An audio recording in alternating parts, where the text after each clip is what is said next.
Yep.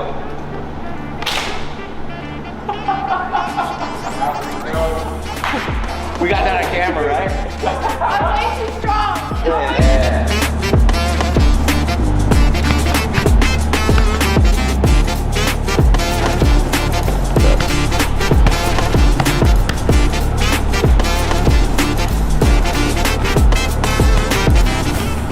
My name is Jessica Kennedy, and I own and run Zoo City FC, which is a women's pro arena soccer team.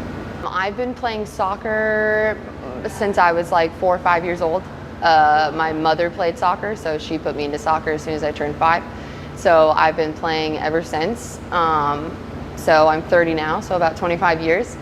And I decided to start a team after kind of the debacle of 2020. A lot of the women's teams that were around were kind of disbanded because most of the time, if they can't afford 2 teams, they usually drop the women's team, not the men's team. So I used to play for a team up in Muskegon, but they dropped their women's team.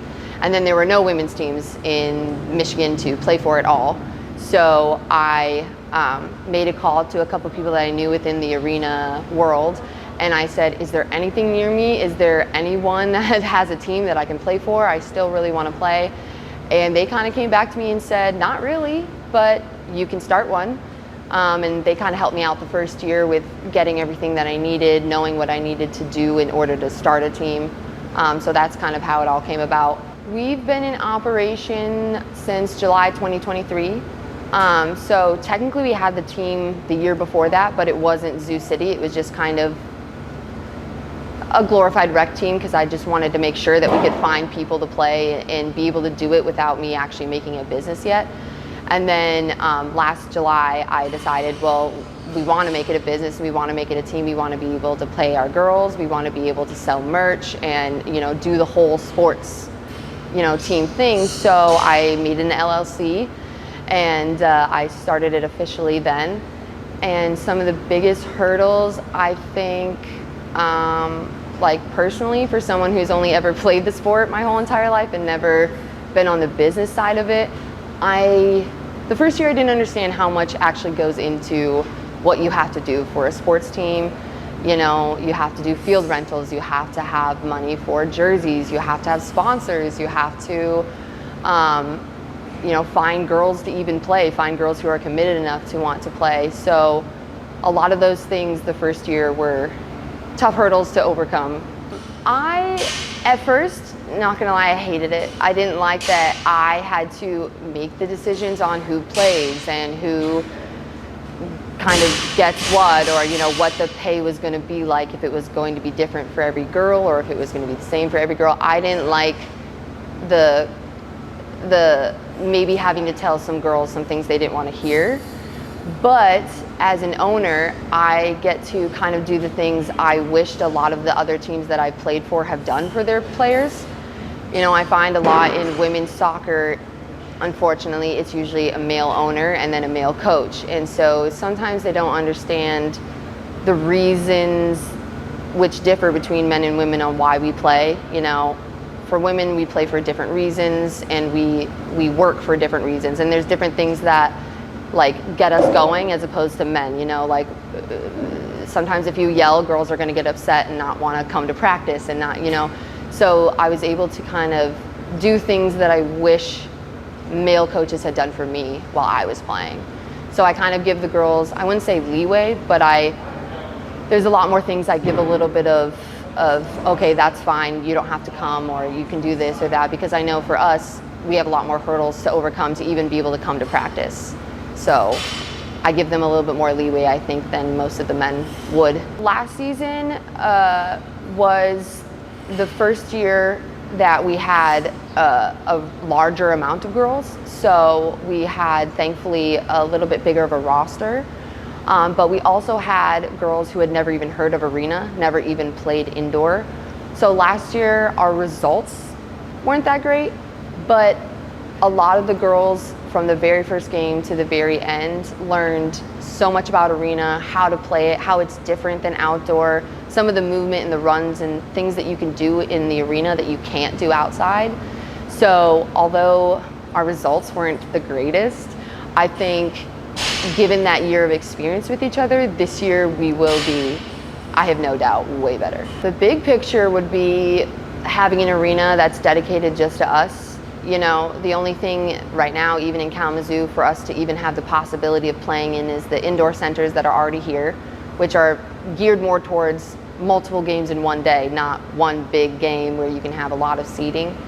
As well as there's also the K-Wings event center, but that is a pretty penny to try and rent out for just one little game.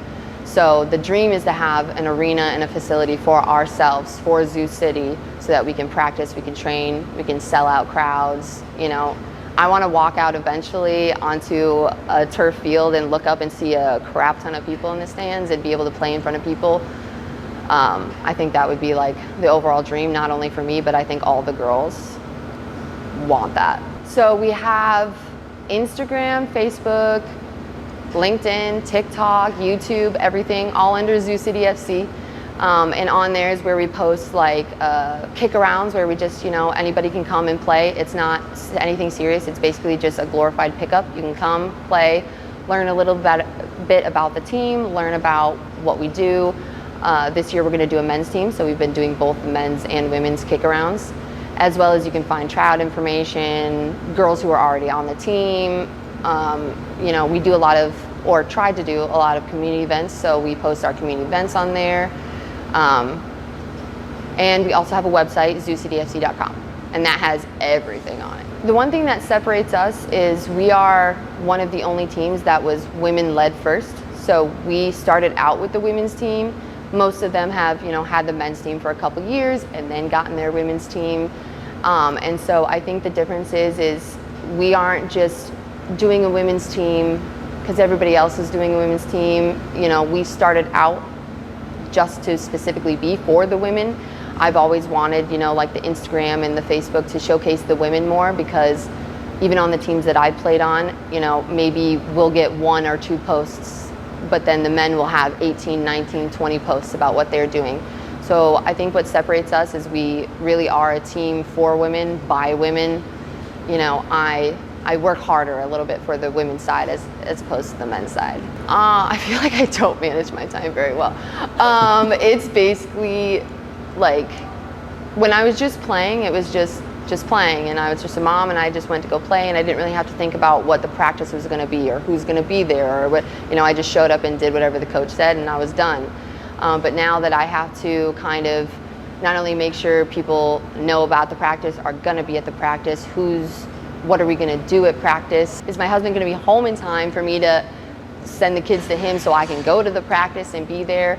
You know, there's been multiple times I've taken the kids with me too. So it's really a family affair at our thing. You know, my mother helps out, so it's usually my mom, my kids, sometimes my husband there at practices as well. So it's hard, but I hope the kids seem to love it. So it's fun to have everybody there helping out, as well as then I get to play once I get there. Sometimes the leading up is a lot, dealing with what practice time, where, when, how, but then once I get there, it's relatively easy for me to just, okay, we're just gonna play, we're gonna do these drills and be done. I think soccer is one of those sports that, you know, you don't need a lot of gear for. You really, honestly, if you don't even wanna buy cleats, especially in the indoor places, tennis shoes work. You only need shin pads and socks to go over them. You know, I think it's a relatively cheap sport to get into, especially if you want to just kind of learn how to play and have fun playing. But I think it's also taught me how to deal with people who might not be my best friend or someone that I'm like, I want to hang out with them all the time. You know, it allows you to understand how to treat people still with respect, but that doesn't mean that when we're not at the team practice together, I don't have to be their best friend. But when we're on the field together and we're all playing, they're still my teammate. I'm still going to respect them. But at the end of the day, you know, we don't have to end up being best friends. And so I think it's a way to learn how to deal with a lot of different kind of people, because a lot of different people play soccer. And so you can learn how to navigate dealing with relationships with people while playing. So, and sometimes you can find your best friends. I found most of my best friends from soccer. So I think it's a great way to play a team sport, but also have the individuality to do your own moves, do your own things, so you can stand out by yourself, but then you also have a team around you to play with. There's like multiple ways you can support. You know, honestly, just giving us a like, follow on any of our social medias, that is support in of itself. As everybody knows, you know, these days, if you're not killing it on social media, people aren't paying attention to you. So social media really is one of our biggest things. So anything with that, sharing, liking.